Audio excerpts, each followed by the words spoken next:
Sveiki! Trumpai neišsiplečiant, kas yra teatro pedagogika. Taigi ši specialybė jau 6 metus dirba ir rezultatai, kaip mes jaučiame ir matome, yra tikrai neblogi.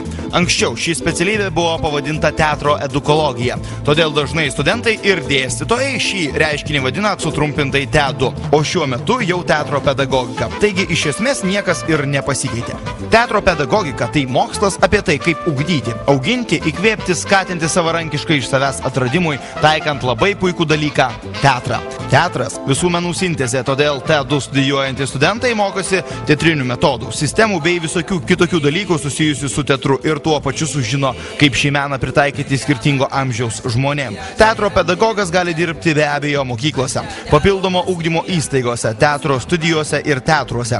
Gali dirbti ir su ypatingais vaikais, ir su vaikais, kurie galvoja, kad jie nėra nieko ypatingi. Taip pat TED2 studentai puikiai gali pritaikyti įgytas žinias dirbdami su suaugusiais bei senyvo amžiaus žmonėmis. Taip pat dirbant teatro mokytojais galite puikiai pritaikyti įgytas žinias filmų kūrimui. Studijų metu mes kūrėme, visaip kitaip save išbandome, filmuodami, montuodami ir titruodami. Aišku, baigę šias studijas, puikiai galėsite dirbti kavinėse, viešbučiuose, Airijos naktiniuose klubuose arba Londono fabrikuose.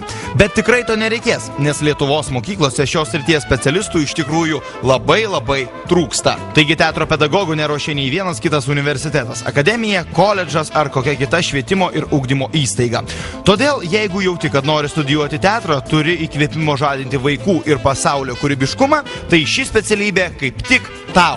Iš tikro studijos yra dviejopos, nors teatras daugam atrodo tiesiog maivymas scenoje, ar kažkoks eilėraščių ar kokių kitokių tekstų sakymas su grimu ir kostiumais, čia besimokant tikrai turėtum sužinoti, jog tai netiesa. Teatras yra kur kas daugiau ir tam, kad su tuo susipažinti, reikia pastangų ir laiko.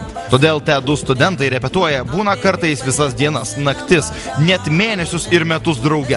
Žodžiu, tai nėra paprasta ir todėl tai yra kur kas įdomiau, nei tiesiog stumti laiką studijose. Žinoma, be teatro yra visokių kitokių gudrių paskaitų, kurios paruošia pedagoginiam darbui. Beje, yra ir praktikos, kurios metu jūs galite išbandyti save, savo kūrybiškumą mokyklose. Nors daugam tai gali nuskambėti kaip siaubas, bet kai pabandai, gali pajusti, kad tai, ką mokaisi ir gauni čia, iš tikrųjų veikia, dirbant su vaikais. Be paskaitų ir mūsų kūrybos čia, Vilniaus pedagoginėme universitete, turime išvykų į festivalius, vasaros ir žiemos stovyklas, spektaklių gastroles po darželius ir taip toliau. Žodžiu, yra pačių įvairiausių papildomų veiklų, kaip improvizacijų trupė 241, socialiniai klaunai arba tiesiog darbas su televizinių projektų asistentų komanda. Šioje specialybėje dirba tokie keisti, entuziastingi dėstytojai kaip Vida Kazragytė, Sonata Visockaitė, Ieva Šimukauskienė, Vytautas Kontrimas, Žydrė Jautakytė. Visi mūsų dėstytojai aktyvūs meninėse, mokslinėse veiklose. Dažnai galite juos pamatyti televizijoje, teatruose ar apie juos galite sužinoti Lietuvos spaudoje. Taigi norintiems studijuoti šią specialybę reikėtų žinoti apie stojamąjį kūrybiškumo testą. Šis testas susideda iš 3 dalių. Apie tai galite sužinoti laisvai pasiekiamoje informacijoje, spaudoje ir internete.